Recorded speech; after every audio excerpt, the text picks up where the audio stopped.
CM सम्राट चौधरी के cabinet में 29 प्रस्ताव पर लगी मुहर। पंचायत को मिलेगा 51,000 करोड़ से ज्यादा का अनुदान। बिहार कैबिनेट ने त्रिस्तरीय पंचायती राज संस्थान के लिए भारत सरकार से 51,923 करोड़ रुपए के अनुदान के वितरण को मंजूरी दी है। यह राशि ग्रामीण विकास और आधारभूत संरचना के लिए उपयोग में लाई जाएगी। बिहार सरकार ने 16वें वित्त आयोग की अनुशंसा के आलोक में वित्त वर्ष 2026-27 से 2030-31 तक के लिए यह स्वीकृति दी है। इस निर्णय में ग्राम पंचायत, पंचायत समिति और जिला परिषद स्तर पर विकास योजनाओं के क्रियान्वयन को नई गति मिलने की उम्मीद है। यह निर्णय बुधवार को सीएम सम्राट चौधरी की अध्यक्षता में मंत्रिमंडल की बैठक में लिया गया। बैठक के बाद अपर मुख्य सचिव अरविंद चौधरी ने बताया कि यह राशि अगले 5 वित्त वर्षों के दौरान केंद्र सरकार से प्राप्त होगी। विभाग का कहना है कि इस अनुदान से ग्रामीण क्षेत्र में आधारभूत संरचना का विकास, स्वच्छता, पेयजल, सड़क, सामुदायिक परिसंपत्तियों का रखरखाव और स्थानीय जरूरतों के अनुरूप अन्य विकास कार्यों को मजबूती मिलेगी। साथ ही बेहतर कार्य निष्पादन करने वाली पंचायती राज संस्थान को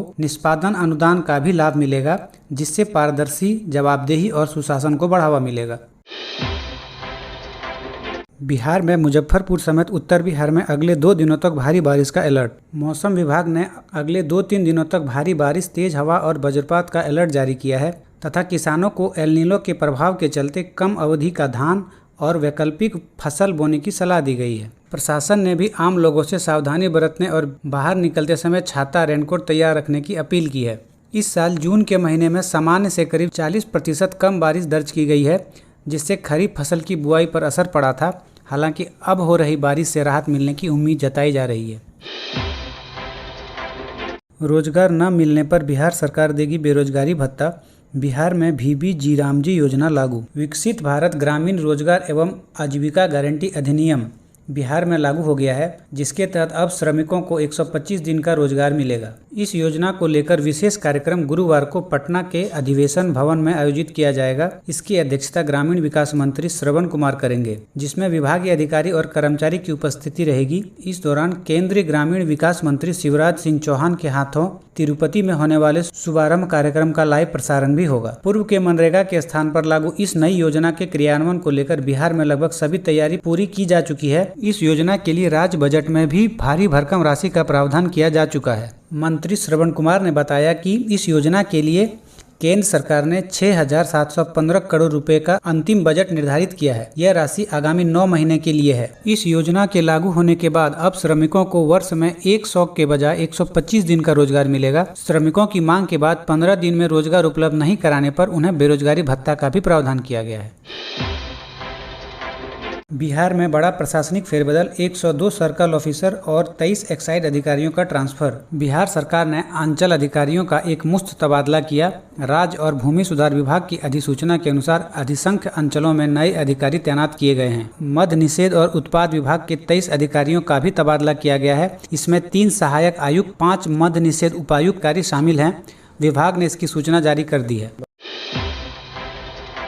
पवन सिंह, निशांत और सुशील सिंह समेत 10 MLC ने ली विधान परिषद की शपथ। बिहार विधान परिषद के 10 नवनिर्वाचित सदस्यों का बुधवार को पटना में शपथ ग्रहण पूरा हुआ। भोजपुरी स्टार पवन सिंह और बिहार के स्वास्थ्य मंत्री निशांत कुमार समेत NDA के 9 और RJT के 1 सदस्यों ने शपथ ली। सभापति अवधेश नारायण सिंह ने सभी सदस्यों को शपथ दिलाई। इस दौरान मुख्यमंत्री सम्राट चौधरी समेत कई अन्य नेता मौजूद रहे। सबसे पहले जनता दल यूनाइटेड के ललन प्रसाद सिंह ने विधान परिषद के सदस्य के रूप में शपथ ली। इसके बाद अन्य नेताओं का नंबर आया। ललन प्रसाद JDU के राष्ट्रीय अध्यक्ष एवं पूर्व मुख्यमंत्री नीतीश कुमार की खाली हुई सीट से MLC चुने गए हैं। भाजपा से नवनिर्वाचित MLC पवन सिंह ने शपथ लेने के बाद मीडिया से बातचीत में कहा कि वो एक कलाकार हैं। वो चाहते हैं कि बिहार में फिल्म सिटी बने और नए कलाकारों को यहाँ काम मिले। उन्हें रोजगार के लिए बिहार से बाहर नहीं जाना पड़े।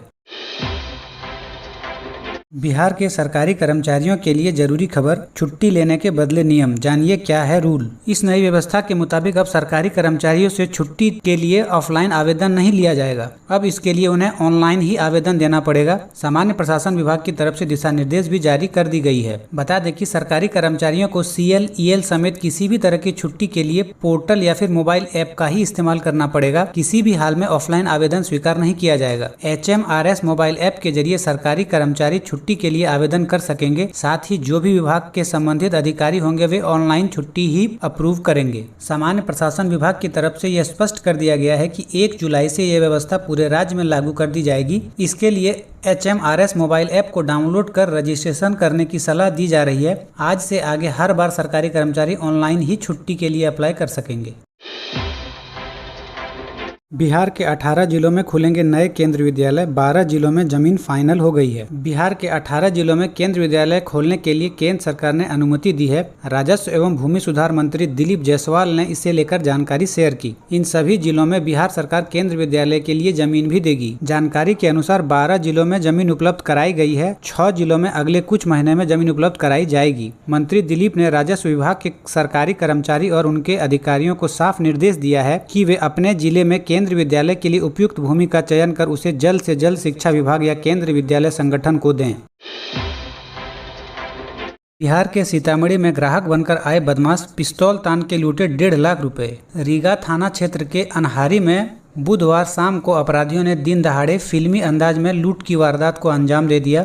ग्राहक बनकर सेंट्रल बैंक के CSP केंद्र में पहुंचे 3 हथियारबंद बदमाश ने पहले रुपए निकालने की बात की, फिर पिस्तौल तानकर संचालक से करीब 1.5 लाख रुपए लूट लिए। पूरी वारदात कुछ ही मिनट में हुई और बदमाश सफेद रंग की बाइक से फरार हो गए। घटना के बाद इलाके में अफरा तफरी और दहशत का माहौल बन गया। स्थानीय लोगों ने तुरंत पुलिस को सूचना दी। देखते ही देखते घटनास्थल पर लोगों की भीड़ जुट गई। सूचना मिलते ही सदर SDPO राजीव कुमार सिंह पुलिस बल के साथ मौके पर पहुंचे। उन्होंने घटनास्थल का निरीक्षण किया और आसपास लगे CCTV कैमरे की फुटेज की जांच कराई। पुलिस ने घटनास्थल से कई अहम जानकारी जुटाई है। प्रारंभिक जांच में पुलिस को वारदात का तरीका हाल ही मेजरगंज में CSP संचालक से लूट की घटना से मिलता जुलता लगा है। इसी आधार पर पुलिस विभिन्न बिंदुओं पर जांच आगे बढ़ा रही है।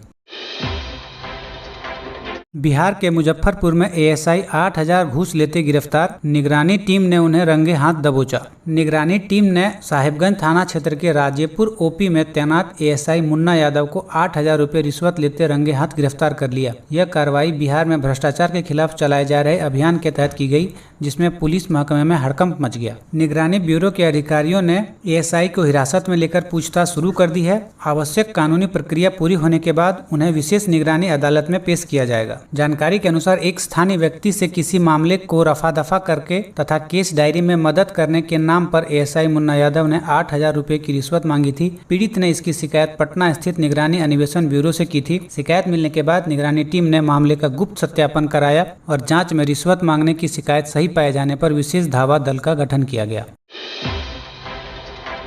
बिहार के जवाहरलाल नेहरू मेडिकल कॉलेज और अस्पताल में पहली बार केटामिन थेरेपी से मानसिक रोगी का सफल इलाज। घंटे भर में बदल गया आत्महत्या का विचार। दरअसल भागलपुर के मायागंज स्थित जवाहरलाल नेहरू मेडिकल कॉलेज एवं अस्पताल में मानसिक रोगी के लिए एक आधुनिक थेरेपी सेवा शुरू की गई है। अस्पताल के मानसिक रोग विभाग ने गंभीर डिप्रेशन और आत्महत्या का तीव्र विचार से जूझ रहे मरीजों के इलाज में एक बड़ी उपलब्धि हासिल की है। बिहार में सरकारी स्तर पर पहली बार यह केटामिन थेरेपी का सफल प्रयोग किया गया है। इस अत्याधुनिक उपचार के बाद एक पीड़ित युवती की आत्मघात विचारों में महज 1 घंटे के भीतर उल्लेखनीय कमी देखी गई। चिकित्सकों का मानना है कि यह सूबे के मानसिक स्वास्थ्य सेवाओं के क्षेत्र में मील का पत्थर साबित होगा।